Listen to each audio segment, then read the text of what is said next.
السلام علیکم ورحمۃ اللہ وبرکاتہ۔ الحمد للہ رب العالمین والعاقبۃ للمتقین والصلاة والسلام علی رسولہ الامین وعلی آلہ وصحبہ اجمعین ومن تبعہ بإحسان الی یوم الدین، اما بعد فاعوذ باللہ من الشیطان الرجیم وانذر عشیرتک الاقربین۔ محترم حضرات و خواتین، رسول اللہ صلی اللہ علیہ وسلم کی حیات طیبہ کو معلوم کرنے کے لیے ہفتے میں ایک مرتبہ مسجد ہدیٰ میں ہماری حاضری ہوتی ہے۔ اللہ تبارک و تعالی اس مبارک مجلس کو ہم سب کے حق میں ذخیرہ آخرت بنا دے۔ رسول اللہ صلی اللہ علیہ وسلم کی زندگی کے سلسلے میں جو مختلف معلومات ہم حاصل کرتے ہیں، جو مختلف نصیحتیں اور عبرتیں ہم معلوم کرتے ہیں، ان کے مطابق ہم میں سے ہر ایک کو اپنی زندگی ڈھالنے کی اللہ توفیق عطا فرمائے، آمین۔ جیسا کہ آپ جانتے ہیں، اس سے پہلے ہم نے رسول اللہ صلی اللہ علیہ وسلم پر دوسری وحی نازل ہونے کے بعد باقاعدہ آپ نے دعوت دینا لوگوں کو شروع کر دیا، لیکن اس کی کچھ ایسی شکل تھی کہ آپ نے کھلم کھلا لوگوں کو اسلام کی طرف دعوت نہ دی، بلکہ جن کے ساتھ آپ کا رشتہ تھا، جن کے ساتھ آپ کے تعلقات تھے، ایسے لوگوں کو آپ نے اسلام کی دعوت دی۔ سب سے پہلے آپ نے مائیں خدیجہ کو دعوت دی، انہوں نے اسلام قبول کیا۔ آپ کے دوست ابو بکر رضی اللہ عنہ کو دعوت دی، انہوں نے اسلام قبول کیا۔ آپ نے بچوں میں علی بن ابی طالب، جو اللہ کے نبی کے یہاں اپنے بچپن کو گزار رہے تھے، 10 سال کی عمر تھی حضرت علی رضی اللہ عنہ کی، اس مرحلے میں آپ نے اسلام کو قبول کیا۔ اور غلاموں میں جو زید بن حارثہ، جو اللہ کے نبی کے پروردہ بچے تھے، جنہیں لے کر پال رہے تھے اللہ کے نبی صلی اللہ علیہ وسلم، حارثہ کے بیٹے زید رضی اللہ عنہ، تو غلاموں میں اسلام قبول کرنے والے زید بن حارثہ ہیں۔ اور ابتدائی 3 سال تک اللہ کے نبی نے چھپ چھپ کر لوگوں کو اسلام کی دعوت دی، اور اس میں بہت بڑی حکمت کار فرما تھی دوستو، کیونکہ ابتدا میں اگر آپ کھلم کھلا لوگوں کو دعوت دیتے، بت پرستی جو لوگوں کا مزاج، لوگوں کی طبیعت اور لوگوں کی سوچ بن چکی تھی، اس بت پرستی سے باہر نکلنا اتنا آسان نہ تھا۔ اسی لیے اللہ کے نبی نے اس معاملے کو پوری حکمت کے ساتھ آپ نے کھلم کھلا ابتدا میں دعوت نہ دی۔ اگر کھلم کھلا ابتدا میں اللہ کے نبی دعوت دیتے تو سمجھ لیجئے گا مسلمانوں کے لیے بڑا خطرہ لاحق ہوتا۔ اسی لیے اللہ کے نبی نے پہلے اسباب کو اختیار کیا، آہستہ آہستہ آپ نے چند لوگوں کی ذہن سازی کی، چند لوگوں کو آپ نے تیار کیا، اور دیکھتے ہی دیکھتے جو جو اللہ کے نبی کے ہاتھوں اسلام قبول کرتے تھے، انہوں نے اپنے طور پر اپنے خاندان میں، اپنے علاقے میں، اپنے تعلقات کے لوگوں کو اسلام کی طرف بلانا شروع کیا۔ اور ان میں سب سے زیادہ جو اس معاملے میں متحرک تھے، ایکٹیو تھے، وہ حضرت ابو بکر رضی اللہ عنہ ہیں، جن کے ذریعے سے ایک بڑی تعداد اسلام قبول کرتی ہے۔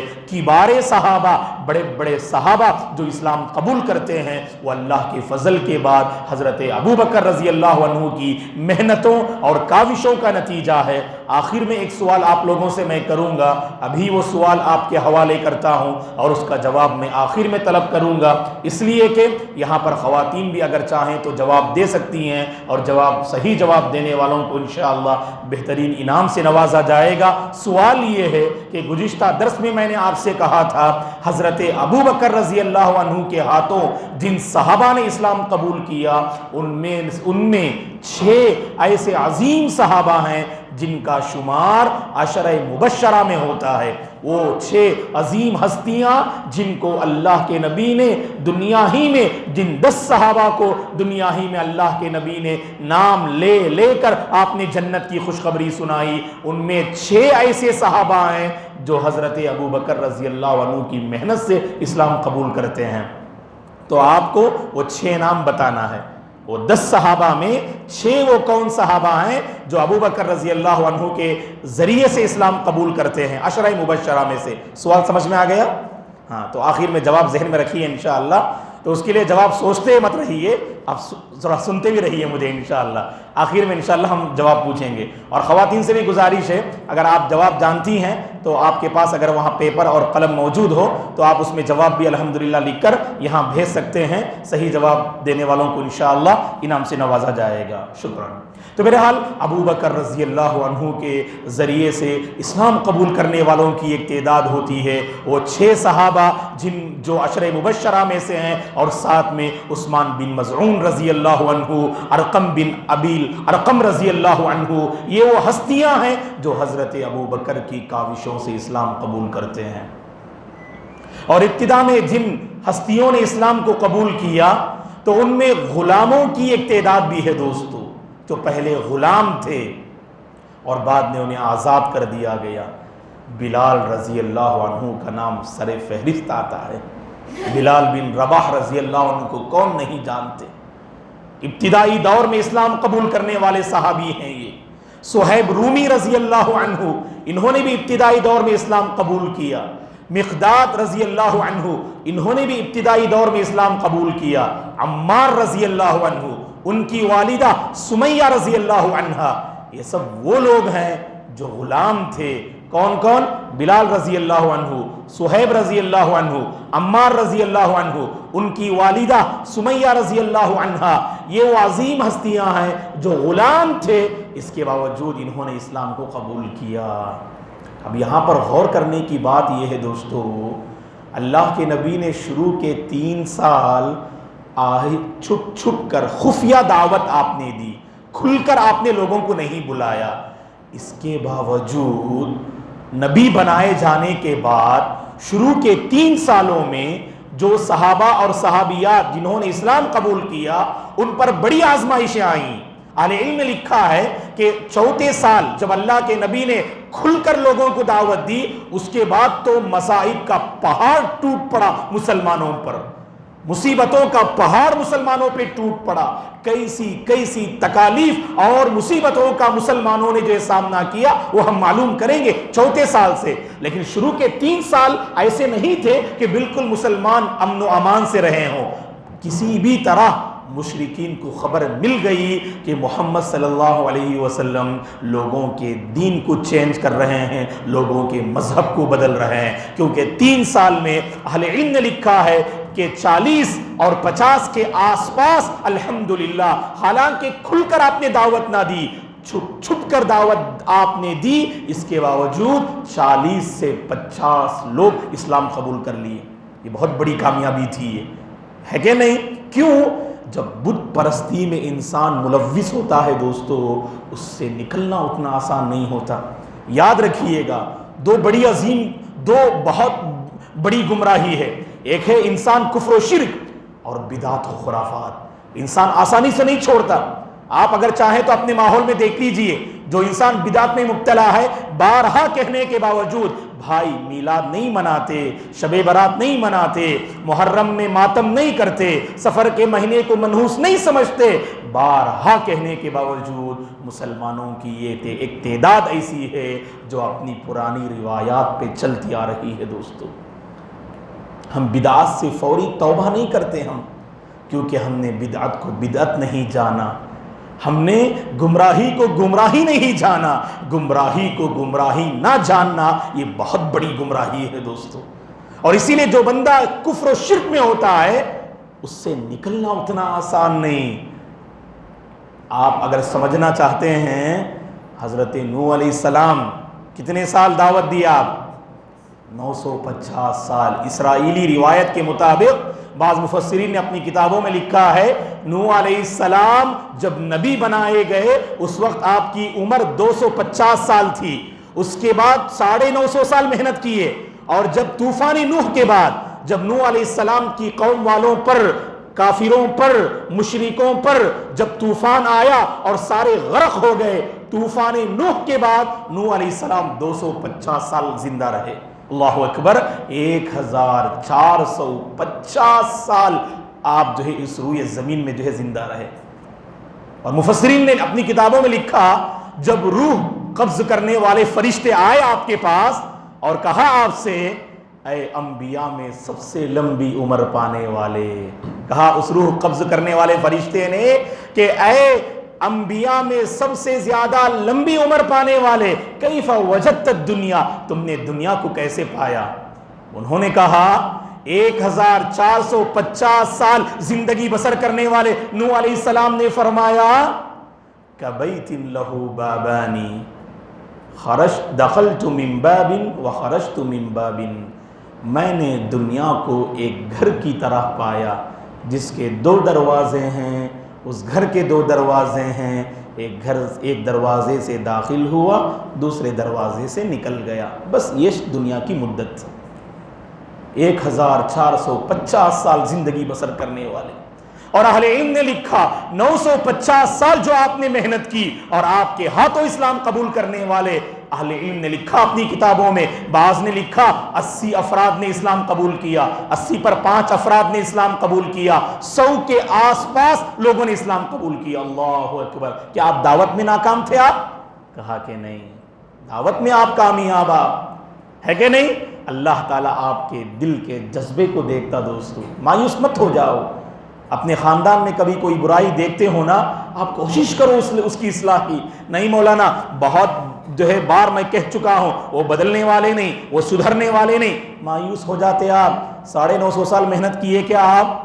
950 سال محنت کیے کیا آپ؟ قال ربی انی دعوت قومی لیلا ونہارا فلم یزدہم دعائی الا فرارا وانی کلما دعوتہم لتغفر لہم جعلوا اصابعہم فی آذانہم واستغشوا ثیابہم واسروا واستکبروا استکبارا۔ حضرت نوح علیہ السلام کے بارے میں اللہ نے کہا کہ انہوں نے کہا اے اللہ، میں نے اپنی قوم کو بلایا، دن میں بلایا، رات میں بلایا، چھپ کر بلایا، کھلم کھلا بلایا، اور جب بھی میں نے اپنی قوم کو دعوت دی انہوں نے اپنی انگلیاں اپنے کانوں میں ٹھوس لی، کپڑے اوڑھ لیے، اڑ گئے، تکبر کرنے لگے اور میری دعوت کو ٹھکراتے رہے، لیکن پھر بھی آپ مایوس نہ ہوئے۔ آپ یہ انبیاء کی دعوت کا پیغام ہے دوستو۔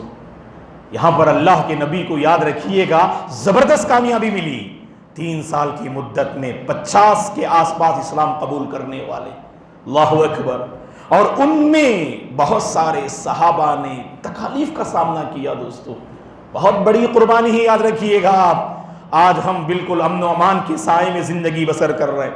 امن اللہ کی بڑی نعمت ہوتی ہے، تکالیف سے خالی زندگی اللہ کی نعمت ہوتی ہے، قدر کر لیجئے۔ جب امن چھین لیا جاتا ہے اس وقت امن کی قدر ہوتی ہے، جب صحت چھین لی جاتی ہے تب صحت کی قدر معلوم ہوتی ہے۔ اس اسلام کو عام کرنے میں ہمارے صحابہ نے بڑی بڑی قربانیاں پیش کی۔ یہ بلال رضی اللہ عنہ کے بارے میں کون نہیں جانتے؟ ابتدائی دور میں اسلام قبول کرتے ہیں۔ قریش کا ایک قبیلہ تھا بنو جمح، جیم ہا جیم میم ہا، بنو جمح جو قبیلہ تھا، اس قبیلے کے لوگوں نے آپ کو غلام بنا کے رکھا۔ اور بلال رضی اللہ عنہ کا سردار کون تھا جانتے ہیں؟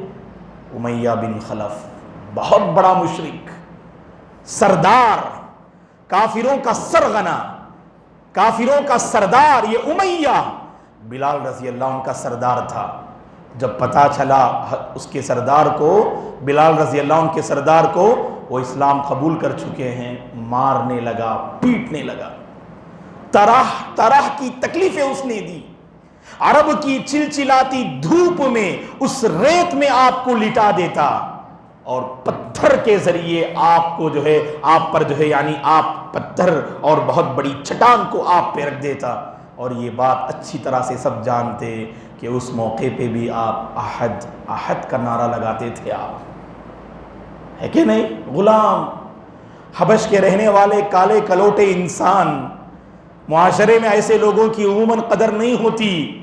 اللہ تعالیٰ دلوں کی صفائی کو جانتے ہیں دوستو۔ آپ بظاہر بڑے خوبصورت ہیں آپ، لیکن اگر آپ کا دل پراگندہ ہے اللہ کے پاس آپ کی کوئی قدر نہیں۔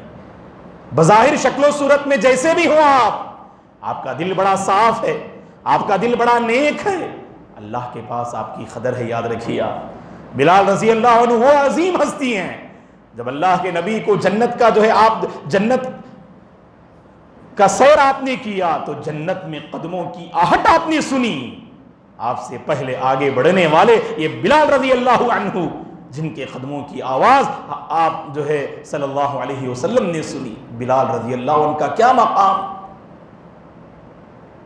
جب اذان مشروع ہوتی ہے، ہم معلوم کریں گے مدنی زندگی میں، اس وقت اللہ کے نبی کے مؤذن خاص تھے آپ، اللہ کے نبی کے خاص مؤذن تھے صلی اللہ علیہ وسلم کے آپ، عبداللہ بن ام مکتوم جو اندھے صحابی تھے وہ، اور دوسرے حضرت بلال رضی اللہ عنہ، اللہ کے نبی کے زمانے کے یہ دو بڑے عظیم مؤذنین ہیں۔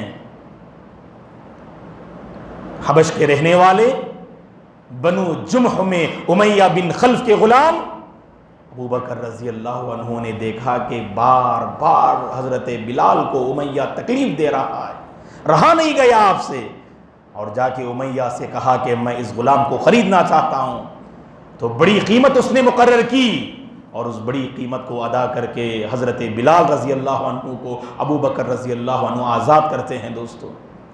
ایسے ہی حضرت ابو بکر رضی اللہ عنہ کو مقام نہیں ملا، یاد رکھیے گا آپ، انبیاء کے بعد اس پوری کائنات میں، پوری تاریخ انسانی میں اگر کوئی سب سے افضل انسان اگر گزرا ہے انبیاء کے بعد، وہ حضرت ابو بکر رضی اللہ عنہ ہے۔ آپ سے بہتر انبیاء کے بعد کوئی انسان نہیں، حضرت ابو بکر صدیق رضی اللہ عنہ۔ اور دیکھیے آپ کہ ایسے ہی آپ نے سنا ہوگا آپ صدیق ہیں، اللہ کے نبی کے دوست ہیں، ہجرت کے موقع پر آپ ساتھ تھے، یہی کچھ باتیں نہ تھیں؟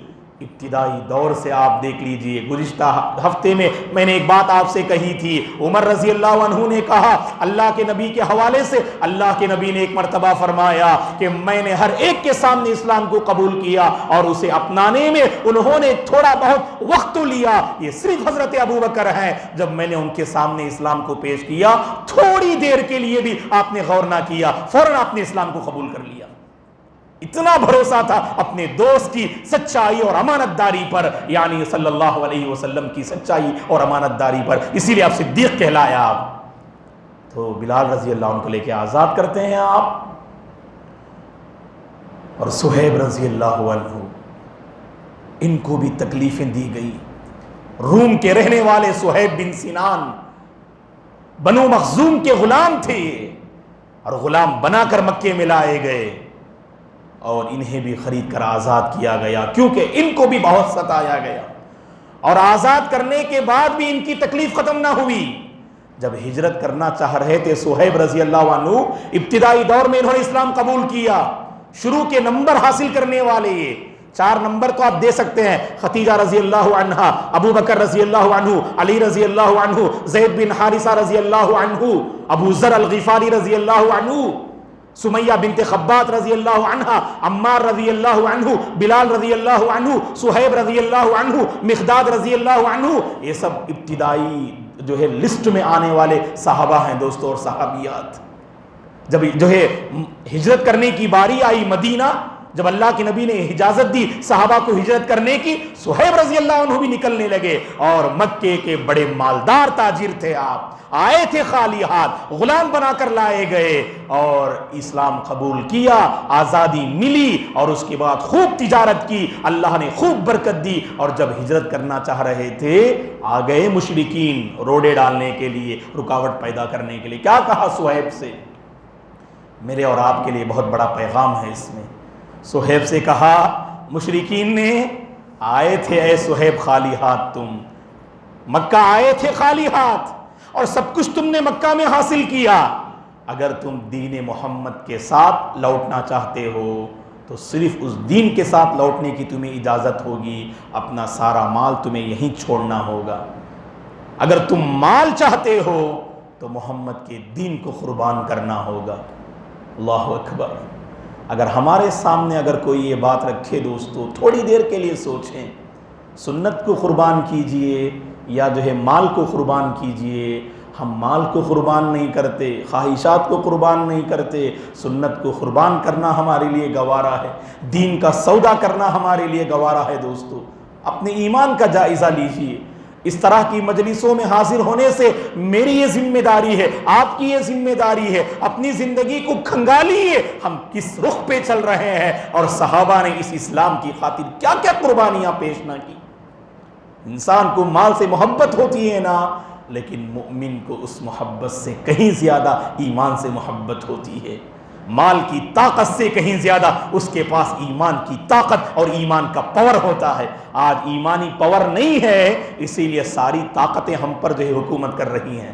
اگر ایمانی پاور ہونا، ساری طاقتیں مان پڑ جائیں گی۔ اللہ کی قسم یاد رکھیے آپ، صحابہ کی زندگی کا پیغام یہی ہے، ان کے پاس زیادہ اسباب نہ تھے، ایمانی طاقت تھی، ساری قوتوں نے گھٹنے ٹیک دیے۔ آج ایمانی طاقت ہمارے پاس نہیں ہے، معمولی ہوا بھی ہمیں جو ہے مٹانے کے لیے آج جو ہے کافی ہے۔ دوستو ایمانی طاقت ہمیشہ مضبوط رکھیے۔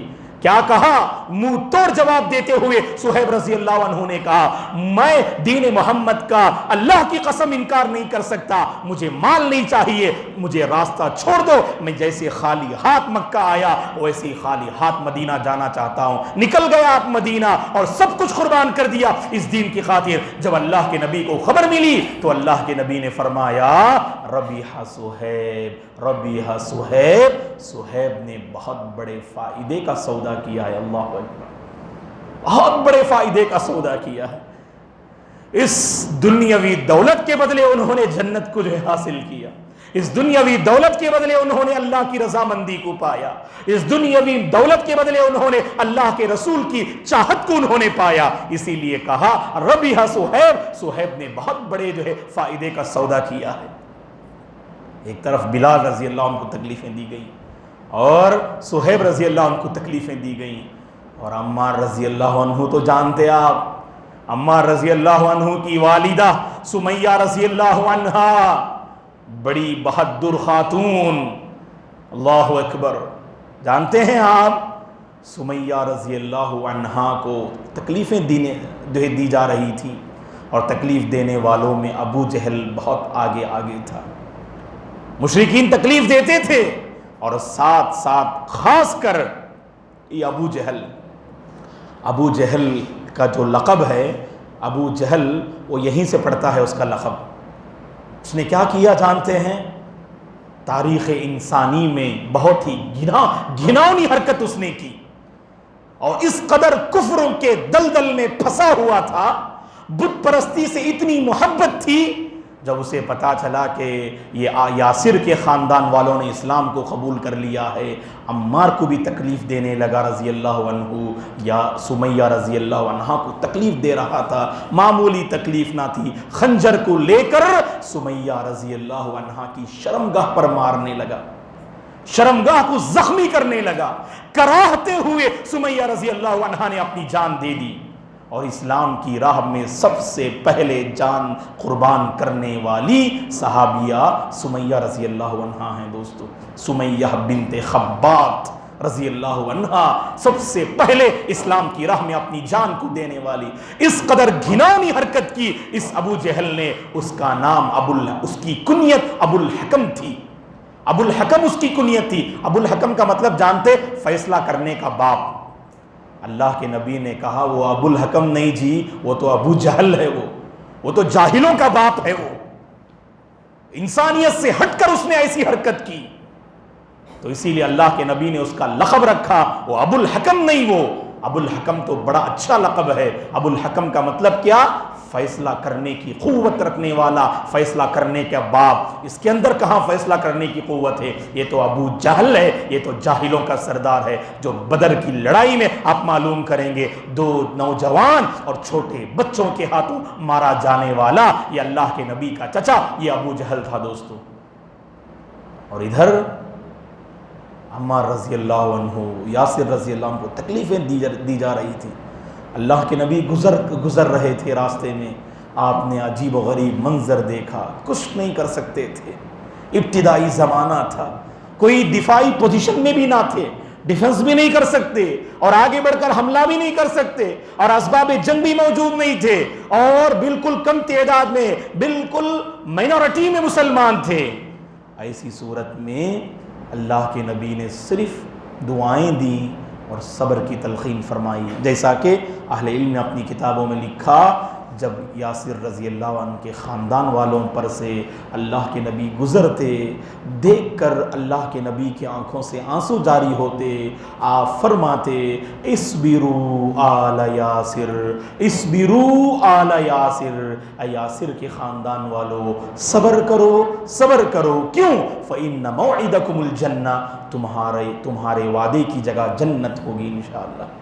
تمہارے وعدے کی جگہ جنت ہے، تم سے جنت کا وعدہ کیا جا رہا ہے. اللہ کے نبی نے اس مرحلے میں صرف آپ نے دعاؤں سے کام لیا دوستو، کیونکہ اپوزیشن نہ تھی شروع کے 3 سال میں.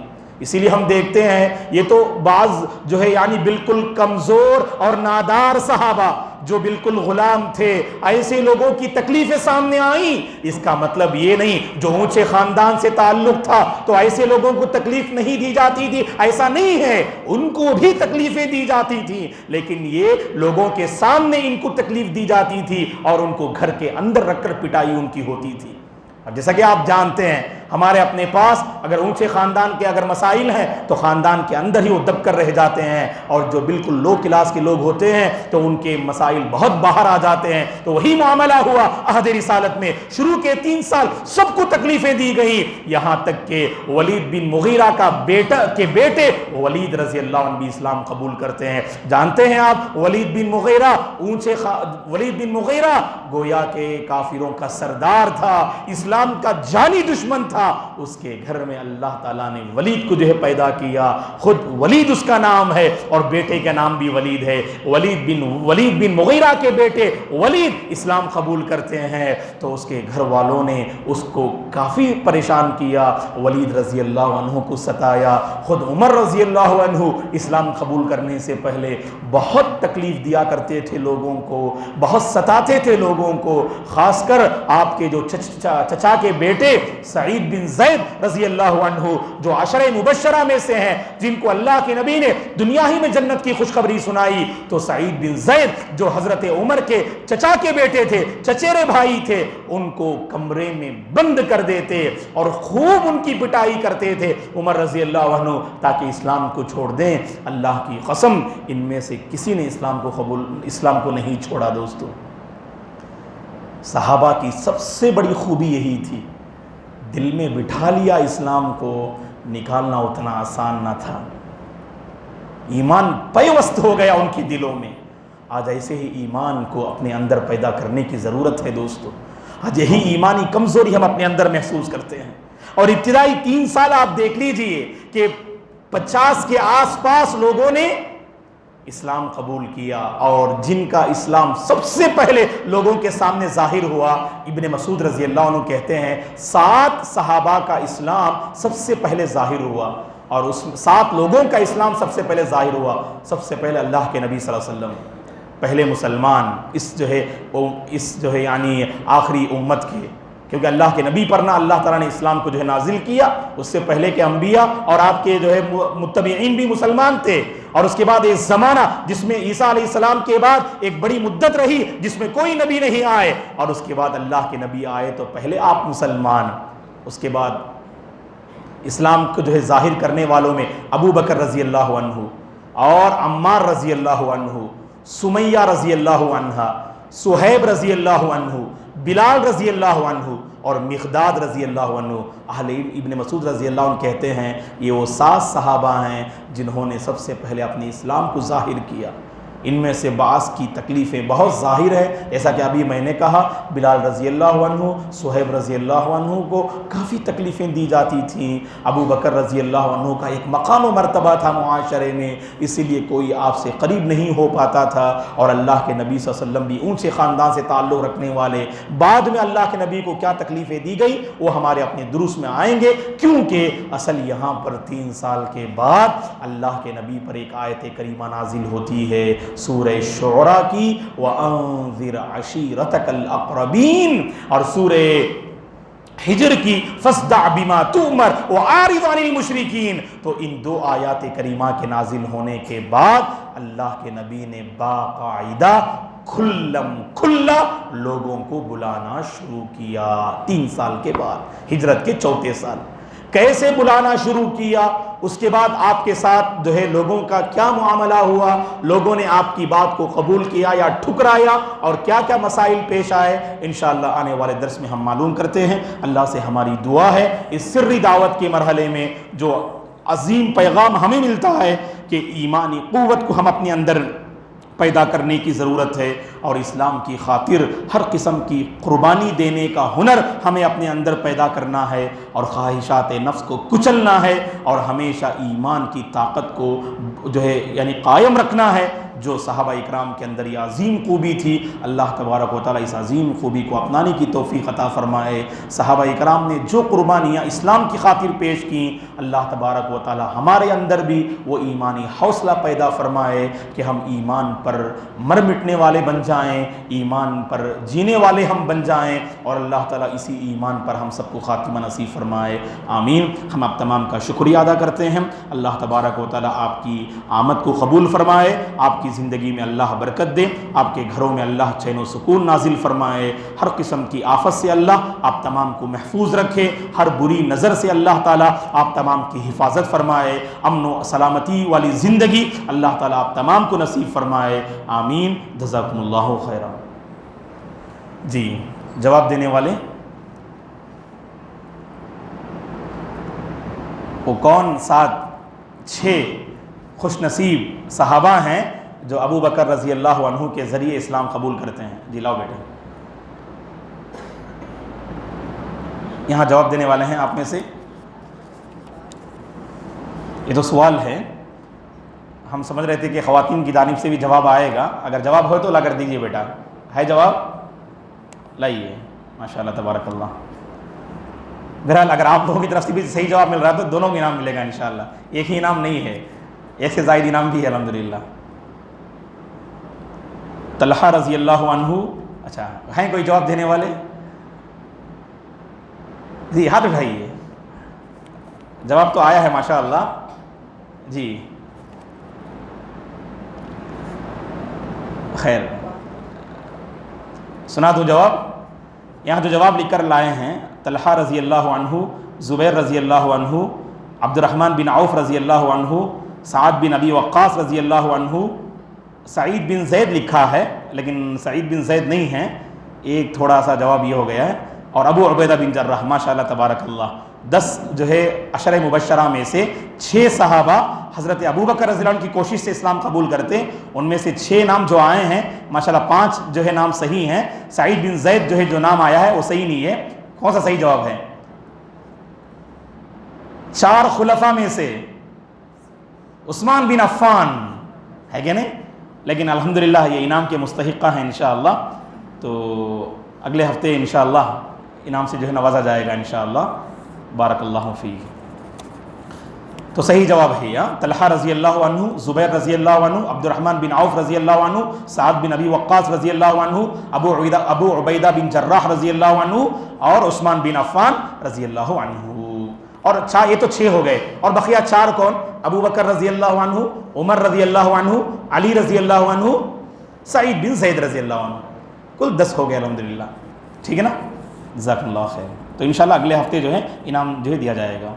ایک سوال ہے، کیا نماز میں مرد اور عورت کے تشہد اور سجدے کا طریقہ الگ الگ ہے؟ تو کیا یعنی مرد اور عورت کی نماز میں کیا کوئی فرق ہے کہ سجدہ الگ کرنا چاہیے، دونوں کا طریقہ الگ ہے، تشہد الگ ہے؟